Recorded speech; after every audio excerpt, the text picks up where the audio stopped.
Narito tayo ngayon upang matunghayan ang nakakakilig, talaga namang napaka-sweet at nagtitrending na istorya ni Kalingap Tata at Ate Marjo.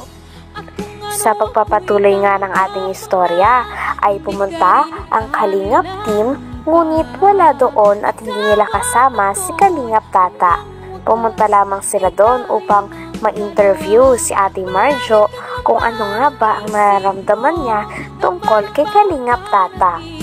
Hindi naman nun nakasama si Kalingap Tata sapagkat hindi pinaalam ng kanyang mga kasama na pupuntahan nila si Ate Marjo, nang sa ganon ay malaman din nila ang nararamdaman ni. Pagpunta nga nila doon ay talagang binungad kagad sila ng napakaganda na tindera na si Ate Marjo.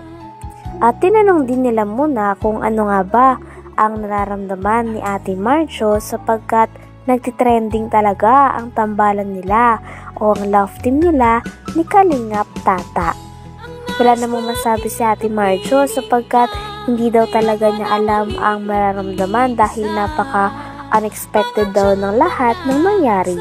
Sapagkat nung araw na yun ay parang bumili lang daw talaga sila Kalingap Tata pati na rin ang kanyang mga kasama, ngunit bigla na lang daw siya nagulat na nasa YouTube na siya at napakarami ng views ng kanilang video. Tinanong naman ng vlogger kung ano nga ba ang nararamdaman ni Ate Marjo para kay Kalingap Tata, kung may pag-asa na ba ito. Kinilig naman si Ate Marjo at sinabi na hindi pa nga din daw nanliligaw. Kaya hindi pa rin siya makakapag-decide. Kaya natawa naman ang buong Kalingap team sapagkat totoo nga naman dahil hindi pa nga nag-try manligaw si Kalingap Tata. Grabe at napakadami na nga manonood ng sobrang kinikilig sa kanilang dalawa. At sabi nga nila ay sana matuloy na ang love team ni Kalingap Tata at Ate Marjo. Uy, grabe, nagtutulog na. Ano ba yan? Nadulas. Hindi, sabi niya sa Huwebes ata. Pupunta? Ay. Hindi ko alam. Pero Ay, talagang. Baka may bibigay sa'yo. Nako. Ano, may pag-asa ba si Kalingap Tata? Talaga, hindi pa. Ibig sabihin talaga. Hindi pa nga nanliligaw. Ano ituloy ko yung sinabi mo? Hindi pa nga nanliligaw? Sabi pa tinig ko Tata, napanaginipan daw Kaya niya. nga. Pambira ko. Yung kaibigan ko may nag-share sa akin ng bakit nasa ano kayo? Hindi ko alam. Pero ngayon may mga nagpapapicture na sa'yo dahil sikat ka na sa YouTube. Ano pagkaramdam mo na may mga nagsasabi na sa'yo, "Uy, nakita ka sa namin sa YouTube." Ano pagkaramdam mo? Siyempre, sikat ka na. Kalingap team yung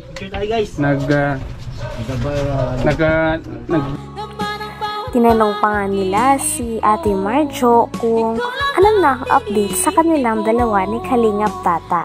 Sabi naman ni Ate Marjo ay nakaraan nga daw ay nag-chat daw sa kanya si Kalingap Tata. At nung sinabi naman ito ni Ate Marjo ay talagang kitang-kita, nakilig siya. Sinabi niya pa nga na ang sabi lang daw sa kanya ni Kalingap Tata ay pupunta daw siya muli sa tindahan nila. Kaya naman kahit hindi sabihin ni Ate Marjo ay kitang-kita na kinikilig ito at parang napaka-excited na siya na makita niyang muli si Kalingap Tata. Sapagkat napansin nga daw ni Ate Marjo na kanina nung dumating ang Kalingap team ay parang hinarap niya talaga si Kalingap Tata at medyo nga nalungkot ata ito dahil hindi nila kasama si Kalingap Tata. Grabe at sobrang dami na talagang kinikilig sa tambalang ito. At sabi pa nga sa kanya ng Kalingap team ay ano daw ba ang pakiramdam niya sa kanilang dalawa ni Kalingap Tata dahil nag-viral daw talaga sila sa YouTube. Sabi naman ni Ate Marjo ay sakto rin lang naman daw at parang normal na tao lang din daw, talagang hindi niya lang talaga inaasahan ang mga nangyari.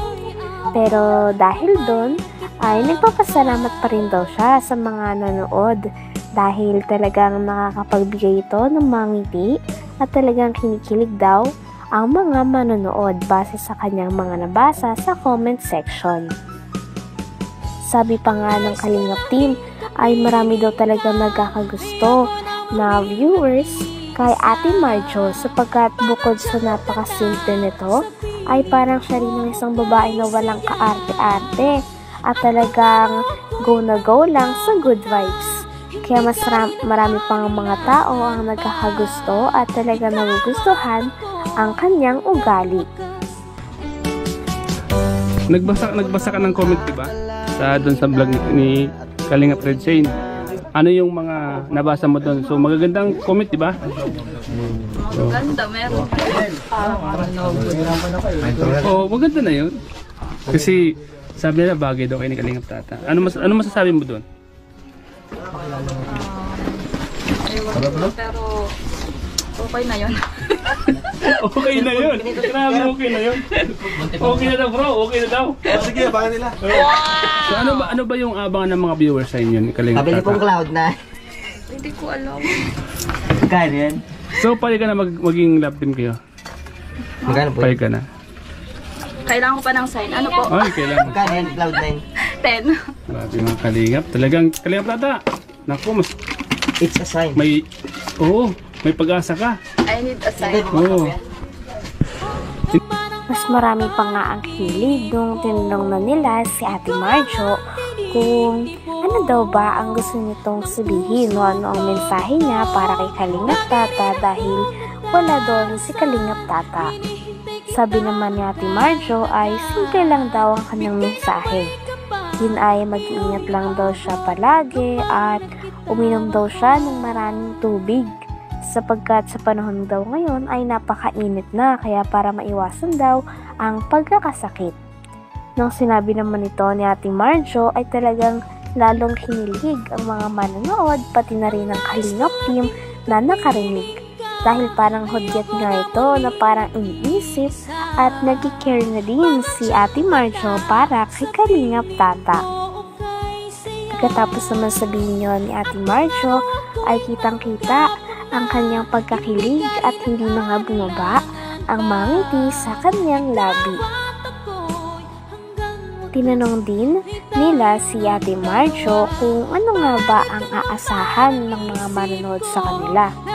Sabi naman ni Ate Marjo ay huwag na lamang daw silang makulit at baka magulat na lang daw sila at abangan na lang daw talaga nila ang mga susunod na mangyayari. Kaya naman mas lalo talagang madami ang mga fans ang na-excite maski ang Kalingap team ay na-excite sa mga mangyayari at kung magiging magka-love team ba talaga si Kalingap Tata at Ate Marjo. Dahil kitang-kita naman na napakalakas nga ng chemistry nila at marami na mga fans, lalo na ng mga Kalingap team at Kalingap fans ang kinikilig sa kanilang dalawa. Kilig. Marami na kikilig sa yung dalawa. Ano yung mga asahan namin sa mga viewers? Ano sasabihin mo? Meron ba kaming asahan sa inyo? Yung dalawa? Kalma lang sila. Magugulat na lang. Ay, grabe! Wow! Sabay ganun. Magugulat na lang. Yun, galing. Talagang mag-overap yung dalawa. Oo. Abangan namin yan, ha? Yung sinasabi mo magagulat ng mga viewers, ha? Abangan namin yun. Kalingap Tata, ang laki ng pag-asa. Yan, galingan mo Kalingap Tata, ha? Sigurado. Ngayon siguro di ka na matutulala. Kasi nahanap mo na yung matagal mo nang hinahanap. Oh. Natutulala pala yun. Oh, kasi hinahanap yung matagal yun ang hinahanap. Uy, sa ko nakita ka niya. Anong feelings mo na nakita ka niya? Nakita ko din siya eh. Ay, yun! Grabe. Ikaw na yata ang hinahanap niya.